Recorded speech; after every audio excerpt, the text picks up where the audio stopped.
Stock charts अक्सर इन्हें देखकर लगता है ना कि लाल और हरी लकीरें क्या कह रही हैं। आखिर ये सब है क्या? अगर ऐसा लगता है तो भाई ये सिर्फ आपकी कहानी नहीं है।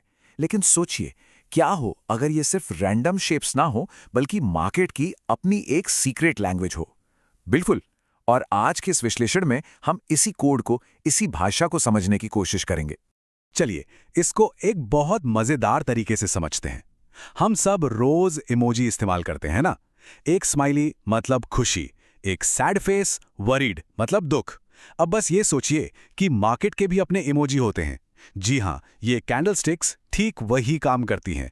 ये एक नज़र में मार्केट का मूड बता देती हैं कि ट्रेडर्स बुलिश हैं, डरे हुए हैं या फिर कंफ्यूज्ड हैं। और इसी सोच के साथ हम अपने पहले हिस्से पर आते हैं। ये समझना कि ये जो शेप्स हैं, ये सिर्फ कीमतें नहीं हैं। ये तो बायर्स और सेलर्स की साइकोलॉजी, उनकी सोच की कहानी है। एक एक्सपर्ट ने क्या खूब कहा है, हर एक कैंडल मार्केट की साइकोलॉजी का एक छोटा सा स्नैपशॉट है। वो हमें एक पल में बता देती है कि उस टाइम फ्रेम में कौन जीत रहा था, टीम बायर्स या टीम सेलर्स। तो अगर हमें ये भाषा सीखनी है तो जाहिर है शुरुआत तो अल्फ़ाबेट से ही करनी होगी, है ना। तो चलिए एक एक करके हर कैंडलस्टिक के बेसिक बिल्डिंग ब्लॉक्स को समझते हैं। हर कैंडलस्टिक में एक छोटी कहानी के 4 मेन कैरेक्टर्स होते हैं। प्राइस कहां पर ओपन हुई, कहां पर क्लोज हुई, उस दिन का हीरो यानी सबसे ऊंचा पॉइंट या हाई, और विलन यानी सबसे निचला पॉइंट या लो। बस ये 4 पॉइंट्स मिलकर पूरा ड्रामा क्रिएट करते हैं। कैंडल का ये जो मोटा सा हिस्सा है ना, जिसे हम बॉडी कहते हैं, ये ओपन और क्लोज प्राइस के बीच का एरिया है। अगर बॉडी हरी है तो सीधा मतलब है कि क्लोजिंग प्राइस ओपनिंग से ऊपर थी, मतलब बायर्स यानी बुल्स उस दिन जीत गए। और अगर ये लाल है तो प्राइस नीचे बंद हुई, जिसका मतलब है कि सेलर्स यानी बेयर्स का कंट्रोल था। अब आते हैं इन पतली लाइंस पर। इन्हें कहते हैं विक्स या शैडोज। और सच पूछिए तो यही है कहानी का असली मसाला। ये विक्स एक तरह से बायर्स और सेलर्स के बीच की रस्साकशी है, एक टग ऑफ वॉर। ऊपर वाली विक बताती है कि बायर्स ने कितनी जोर से रस्सी खींची, और नीचे वाली विक दिखाती है कि सेलर्स ने कीमत को कितना नीचे घसीटा। मतलब दिन भर की पूरी लड़ाई इन विक्स में कैद हो जाती है। ठीक है, तो अब हम अक्षर जान गए हैं, तो चलिए कुछ आसान से शब्द बनाना सीखते हैं। कैंडलस्टिक पैटर्न्स असल में यही शब्द हैं। ये हमें इशारा देते हैं कि मार्केट का मूड किस तरफ जा रहा है, बुलिश यानी ऊपर की तरफ या बेरिश यानी नीचे की तरफ। तो एक बुलिश पैटर्न होता क्या है? सोचिए, मार्केट गिर रहा है, सब लोग बेच रहे हैं, और तभी अचानक ये पैटर्न दिखता है। ये एक सिग्नल की तरह है कि भाई अब बायर्स पार्टी में वापस आ रहे हैं और यहां से ट्रेंड ऊपर की तरफ घूम सकता है। ये देखिए, 2 क्लासिक बुलिश हीरो। बाईं तरफ है हैमर। इसकी वो जो लंबी सी नीचे की विक है ना, वो ऐसा है जैसे सेलर्स ने कीमत को नीचे धकेलने की पूरी कोशिश की, लेकिन फिर बायर्स ने आकर एक झटके में कीमत को वापस ऊपर पटक दिया। और दाईं तरफ है बुलिश इनगल्फिंग। ये तो और भी ड्रामेटिक है। एक बड़ी सी हरी कैंडल पिछली लाल कैंडल को पूरा का पूरा निगल जाती है। ये एक साफ ऐलान है, बॉस अब बायर्स इन चार्ज है। और हाँ, जहां हीरो हैं वहां विलन भी होगा। बेरिश पैटर्न सिक्के का दूसरा पहलू है। ये तब दिखते हैं जब मार्केट ऊपर जा रहा होता है, सब कुछ अच्छा लग रहा होता है, और ये एक वार्निंग की तरह आते हैं कि अब सेलर्स गेम में आ रहे हैं और ट्रेंड को नीचे खींच सकते हैं। ये स्लाइड बहुत अच्छे से दिखाती है कि ये पैटर्न्स एक दूसरे के कितने उल्टे हो सकते हैं।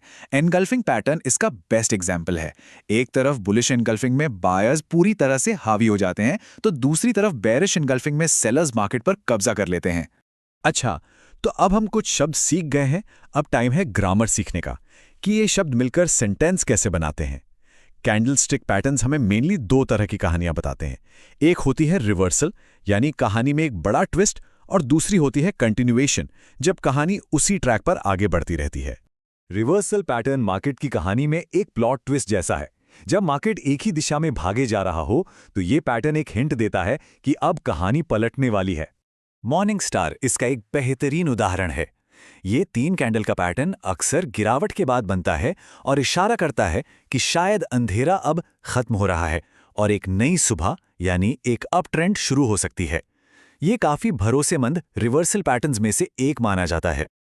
और दूसरी तरफ है कंटिन्यूएशन पैटर्न्स। इन्हें आप कहानी में एक कॉमा समझ सकते हैं। मार्केट एक सांस लेता है, थोड़ा सुस्ताता है और फिर उसी दिशा में अपनी जर्नी जारी रखता है। कोई ड्रामा नहीं, कोई ट्विस्ट नहीं, बस trend continue. 3 white soldiers pattern इसका एक बहुत पावरफुल एग्जाम्पल है। एक के बाद एक लगातार 3 मजबूत हरी कैंडल्स। ये चीख चीख कर कहती हैं कि बायर्स में जबरदस्त दम है और अप ट्रेंड अभी भी बहुत मजबूत है।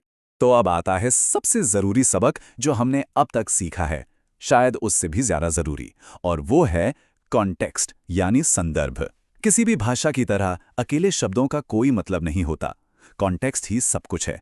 और यही बात कैंडलस्टिक्स पर भी लागू होती है। 48 से भी ज्यादा नाम वाले कैंडलस्टिक पैटर्न्स हैं, लेकिन हमारा मकसद इन सबको रटना नहीं है। असली खेल है कॉन्टेक्स्ट को समझने का कि आखिर ये पैटर्न बन कहाँ रहा है। तो इन पैटर्न्स को सही तरीके से इस्तेमाल कैसे करें? देखिए, इसके लिए 3 बहुत ही सिंपल रूल्स हैं। रूल नंबर 1, हमेशा बड़ी पिक्चर देखो, मतलब ओवरऑल ट्रेंड क्या है।